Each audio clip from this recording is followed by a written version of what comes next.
If you are an international student, this video is for you. I know there has been so much news, information spreading all around about things that are happening, things that have happened, and things that are going to happen in the future. But I'm sharing this video with you today to give you a bit of understanding about the recent things that have been posted or have been mentioned by the Immigration and Refugee Citizenship Canada in terms of study here in the country. The truth is they are looking for ways to reduce the number of international students, in fact temporary residents in the country. And before I move forward with what I have to say today, because I'm going to re-echo what the Minister of Immigration, Mark Miller, had mentioned in his last news.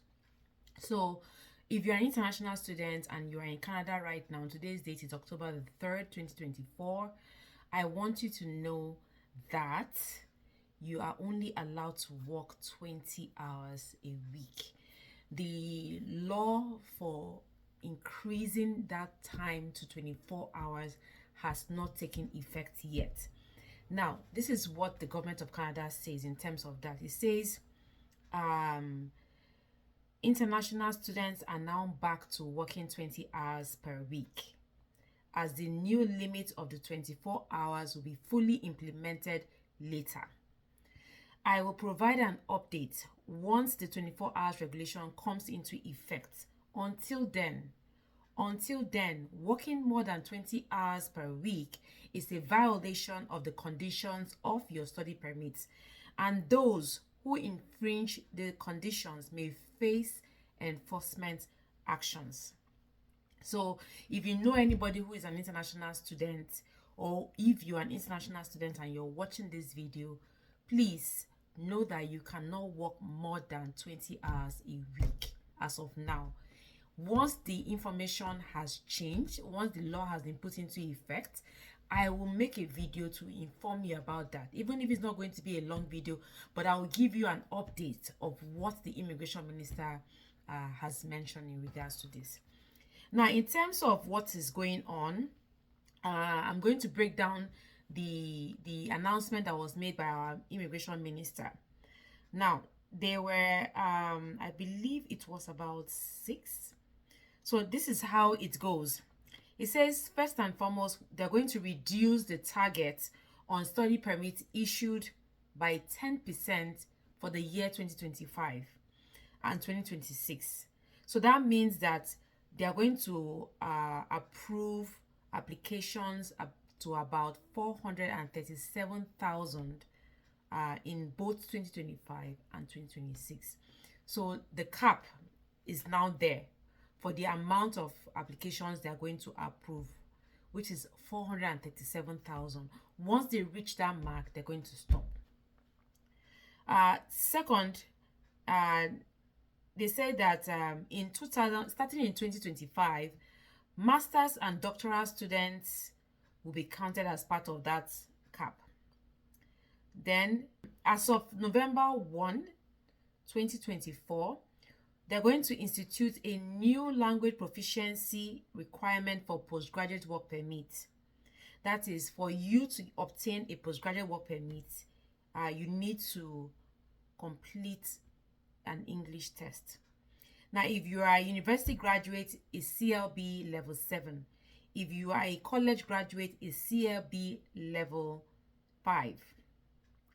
This will be required for anyone applying for a postgraduate work permit on or after November 1, 2024.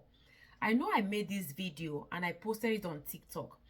And I made mention of this because it came directly from the government of Canada's website. And somebody said to me, why would you say on or before? Sorry, on or after? And I just shook my head and I said, people don't like to listen to information. They only want to get, the wrong information and take that. But this is what it is saying. Starting on November 1st, 2024. That's what it says. We are going to institute a new language proficiency for you to obtain a postgraduate work permit. Now, a language level 7 for university graduates and 5. And it says that for anyone applying for a postgraduate work permit on or after November 1, 2024. So that means if you are applying before November 1st and if you are applying after, in order to obtain a postgraduate work permit, that is when you will need it.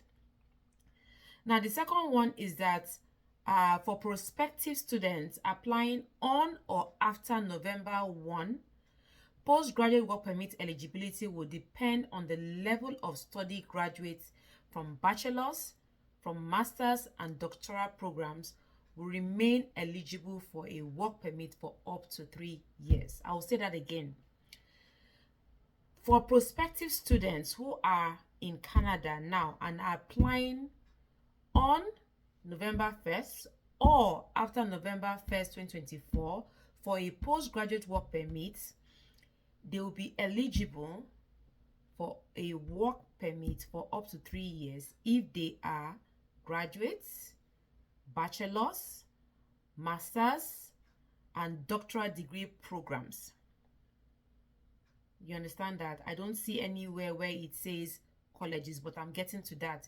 For colleges, it says graduates from programs at public colleges will only be eligible for a work permit up to 3 years only if their field of study is linked to labor market shortages in Canada. Now, the reason why they are making these changes, like it says, is to ensure that graduates have the skills and the work opportunities to integrate into Canada's labor market. Now, in terms of in-demand jobs, so when they say to fill, so if their program is linked to the labor market shortages in Canada. So for example, you cannot say you're studying music. Music right now is not a shortage demand or in-demand job in Canada right now. You understand? There is no shortage of musicians. Like they're not looking for musicians right now. So it is not part of the in-demand jobs. But if you're talking about caregiver, a nurse, a doctor, a psychologist, a lawyer, these are things that they are looking for, but you cannot say you're doing maybe a course, and I'm going to make this up. It's not correct, but you cannot say you want to be a tailor, right? And you say you're looking for is a shortage job. No, they're not looking for those people in demand right now. So, but like I said, I'm going to make another video where I will talk about the in-demand jobs that you should be looking forward to if you're planning to come to Canada in 2024. So they said also that in the near future, they're also looking to restrict eligibility for spousal open work permit. So, as before now, if you come into Canada as an international student, your spouse and family members can come with you. But now they are closing all that door and restricting that. So they said we will be limiting work permit eligibility for spouses of students and students that are in doctoral and certain master's program for them to have their spouse come to Canada. And from what I read before now, from the Government of Canada's website, they had mentioned that your program, if you are doing a master's program or PhD programs, for you to have your spouse with you, your program has to be at least 16 months length. So if it is not 16 months in length, your spouse cannot come to work on an open work permit in Canada. The last thing that I wanted to mention is that they are saying that we are also going to limit work permit eligibility to include only spouses of highly skilled specialized workers such as C-suite executives, scientists, engineers, lawyers, professors, and technicians, or of workers in sectors where there are key labor shortages. So here you have it. So if your if you're not in this profession, then it'll be difficult to get an open work permit. Look, the truth of the matter is, and I'm going to stop looking at the government of course, this is taken from the government of Canada website, so www.cic.gc.ca. Just look for speech, Mark Miller's speech delivered on September 18th, 2024 in Ottawa, Ontario. That's where you will find everything that I've said on this video today, so that you will not just go back and say, okay, Gloria is the one that is making things up. No, I have made other videos before this one to remind you guys of the announcement that was made. So as the information comes, I am posting because I want to keep you up to date, and I will continue to keep posting and updating you. I know some people have questions and wondering, Gloria, what does all this mean? Is it that they will have closed their doors? Is it that they don't want anybody in their country? The answer is no, they do. Because again, I'm going to read this from here, because many of you don't understand that they really need immigrants in the country. So let me get that place where he said something about that. Okay, so this is what the immigration minister said in terms of immigrants. He said, to be clear, all newcomers are valued in Canada. They contribute to Canada's economic, social, and cultural fabric.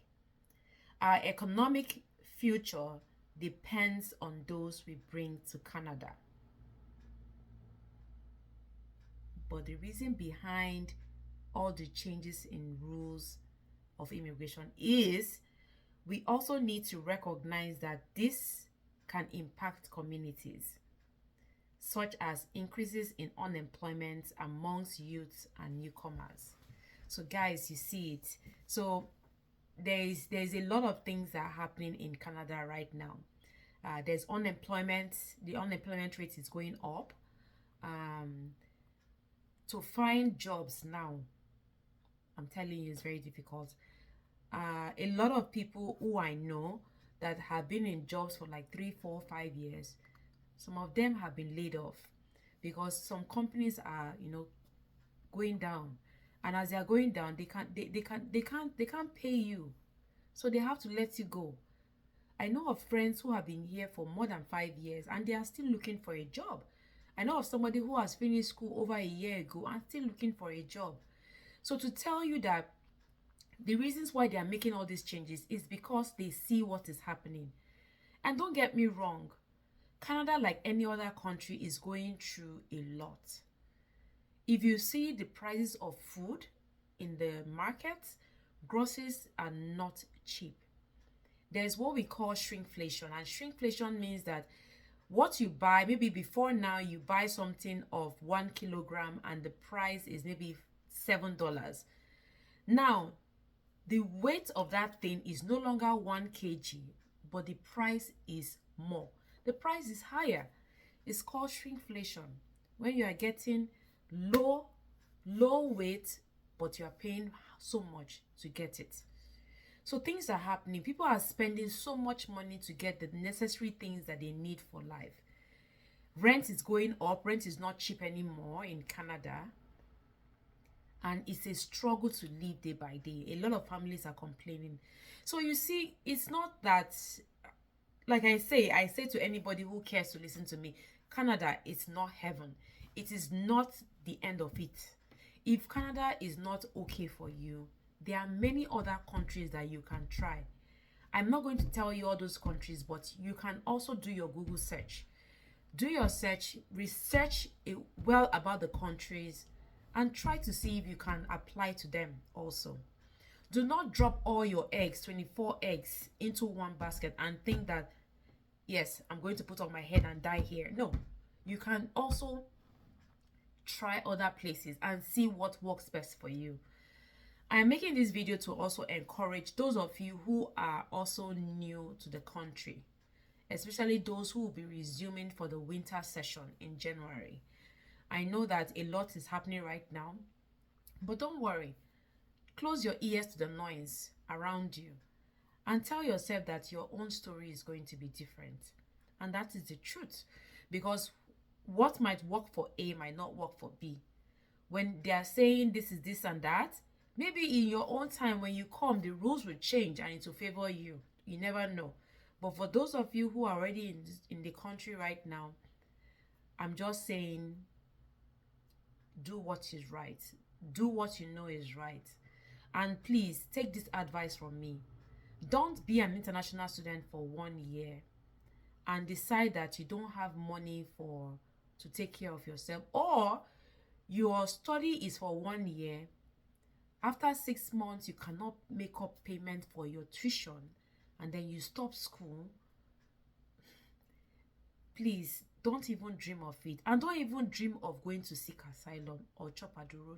Don't dream of it.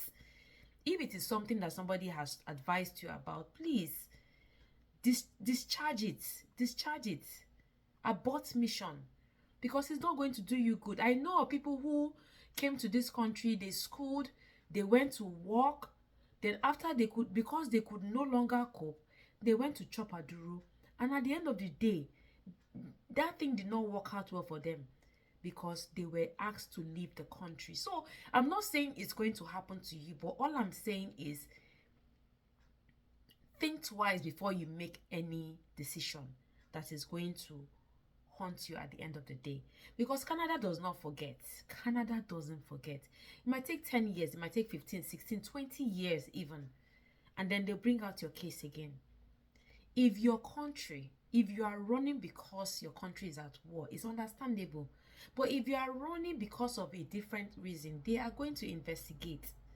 And at the end of the day, it is the decision of the immigration officer for you to have your final stay in this country. And remember, even as a permanent resident, they can still withdraw your PR. I know this because I saw a video that a particular person's PR, permanent residency, was withdrawn from them and they were asked to go back to their home country. So please, don't say that because I'm a PR, nothing can happen. They can't touch me. They can't do anything. No, that's not true. That is not true. So I'm going to end this video because I believe this video is almost 15 minutes now. So if you do have any questions, whatever, you need some clarifications, you need some guidance, you want to understand, I can direct you to where you can get that information. And just as a disclaimer, I am not an immigration consultant. I do not work for the government of Canada. I am not a lawyer. You cannot pay me for anything immigration. If you need any information about Canada immigration, it would be on the government of Canada's website, www.cic.gc.ca. If you do have any questions, let me know in the comment section. And until I see you in my very next video, thanks for watching my videos and take care.